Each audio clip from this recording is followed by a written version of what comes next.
Gairah nakal. Sang mertua, bab 5. Bab 5 Kecupan dalam kegelapan. Telepon milikku terdengar berbunyi. Aku meraihnya dan melihat siapa yang menelponku. Rupanya suamiku. Sudah berhari-hari lamanya. Baru kali ini dia menghubungi aku. Dengan perasaan yang menggebu, ku tekan tombol hijau di layar ponselku. "Halo Mas," aku mengawalinya. Lalu, suamiku terdengar membuka suara. "Ani, kamu apa kabar sayang? Maafkan Mas, belum bisa kembali secepat yang kau harapkan." "Aku baik Mas, bagaimana kabar Mas? Apa ada masalah yang belum diatasi?" "Iya, berat hati aku harus meninggalkan kamu karena beberapa masalah di kapal. Anak awak kapal diserang perampok. Hampir setengahnya terluka, jantungku berdebar. Aku seketika merasa khawatir. Perampok. Lalu, apa yang terjadi Mas? Seharusnya aku sudah tiba pulang ketika perampok itu tak berusaha menjajah kapal kami. Namun, yang terjadi adalah di luar kuasa Mas. Semuanya sudah baik saja. Mas dan yang lainnya transit di desa orang, dan meminta bantuan. Kini beberapa awak masih dalam proses perawatan medis. Ya Tuhan, semoga Mas dan yang lainnya diberikan perlindungan. Terima kasih. Mas tidak bisa berlama-lama menghubungi kamu. Mas harus kembali siaga. Mas tutup teleponnya nih. Mas mencintaimu. Ani juga. Bib, belum sempat kukatakan kata sakral itu. Panggilan kami sudah terputus. Aku sedikit khawatir. Tapi, suamiku mengatakan dia akan baik saja. Aku percaya kepadanya. Tok. Kuletakkan ponselku di meja, dan membuka pintu kamarku. Kulihat Rosa yang mengetuk. Dia berdiri di depan kamarku sambil memegang laptopnya. "Ada apa Ros?" "Mbak, malam ini Ros tidak pulang ya? Mau kemana?" "Sudah pamit dengan Bapak." Rosa menggeleng kepalanya. "Bapak tidak ada. Ros sudah mencarinya di seluruh rumah." "Ros izin sama Mbak saja ya." "Ros menginap di kosannya Gita. Mau mengerjakan skripsi bersama." "Sama, butuh referensi dari teman." "Mbak, nanti Bapak marah kalau kamu tidak izin dulu Ros." Tidak, Bapak akan mengerti. Ini kebutuhan untuk kuliahku Mbak, agar aku bisa segera menyandang gelar sarjanku." "Kalau begitu Ros pergi sekarang." "Kamu pergi diantar siapa?" "Khawatirku, ini sudah pukul 9 malam. Aku takutnya terjadi sesuatu dengan adik iparku. Entah itu begal atau orang jahat. Dijemput pakai mobil sama Gita kok Mbak. Aman." "Mbak Ani gak perlu khawatir." "Ya sudah. Nanti Mbak coba sampaikan dengan Bapak. Kamu hati-hati. Segera selesaikan skripsi kamu. Kasihan Bapak kalau kamu lulus molor." Rosa mengangguk, lalu menjabat tanganku, dan menciumnya. Ros pamit. "Assalamualaikum." "Waalaikumsalam." Aku mengantar kepergian Ros ke depan pintu. Benar saja. Temannya yang berambut bob hitam sudah tersenyum ramah kepadaku sebagai tanda meminta izin. Aku pun melempar senyum membalas kepada mereka, hingga mobilnya pergi menjauh dari kediaman kami. Baru saja akan aku tutup pintu, Pak Hans masuk ke dalam rumah. Ku hentikan aktivitasku, dan menyapanya. "Pak, baru pulang." Mertuaku mengangguk. "Iya, si Ros kemana?" "Nih, dia pergi kok tidak pamit dengan Bapak." "Anak itu, katanya mau menginap di kosannya Gita." "Pak, mau mengerjakan skripsi bersama-sama." "Halah, alasan saja. Minggu kemarin juga bilangnya hal sama.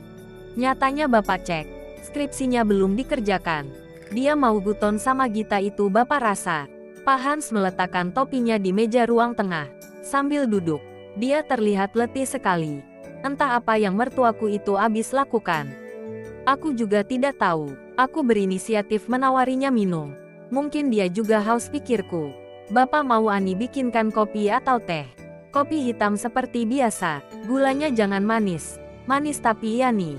Bisa diabetes Bapak." Aku tersenyum. "Iya Pak. Sebentar Ani buatkan kopi hitamnya." Menunggu menantunya membuatkan kopi, Hans termenung. Ada beberapa masalah yang harus dia selesaikan. Salah satunya adalah korupsi mandornya. Sialan sekali.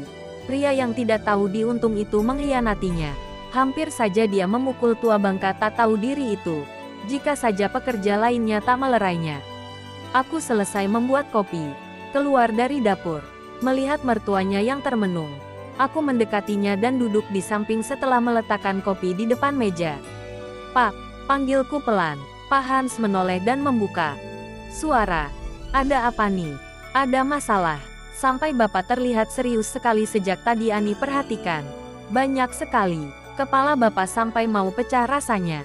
Boleh Ani tahu, barangkali Ani bisa membantu menyelesaikan solusi untuk Bapak.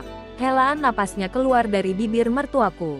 Mandor yang selama ini Bapak percaya melakukan korupsi.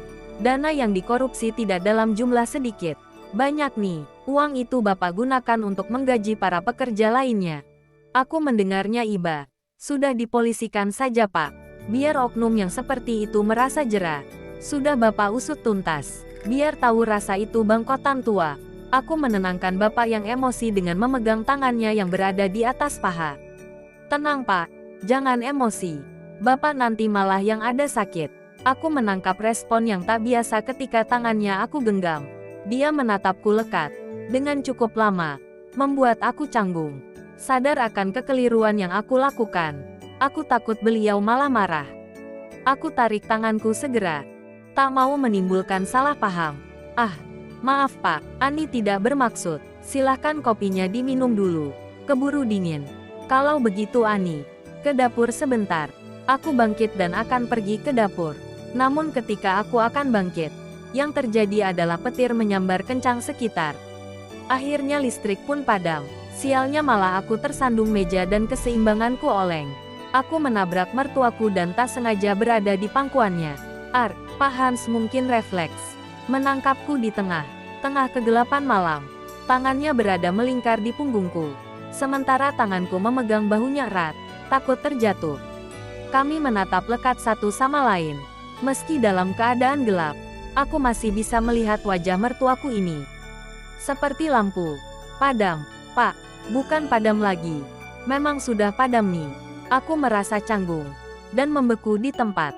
Tubuhku tak bisa bergerak sedikit pun. Apa? Aku mendapatkan serangan panik dadakan. Aku rasa tidak. Dengan kontak mata yang saling terhubung, tak memutus satu sama lainnya. Kami masih dalam posisi yang tidak wajar. Mertuaku masih setia memangkuku. "Ah, sial. Sulit untuk dibayangkan saat ini. Kamu sangat cantik bila berada sedekat ini," ujarnya dengan sangat parau. Entah apa yang mendorong Pak Hans, mertuaku untuk mengatakannya, namun mampu membuat aku terdiam. Matanya masih setia menatapku dalam kegelapan. Begitupun aku menatapnya dalam diam. Aku keluh rasanya saat ini, untuk sekedar membalas perkataan mertuaku, hingga sesuatu yang kenyal berada di atas bibirku menyentuh ranum merah milikku. Pak Hans menciumku. Jangan lupa like ya, dan subscribe ya guys.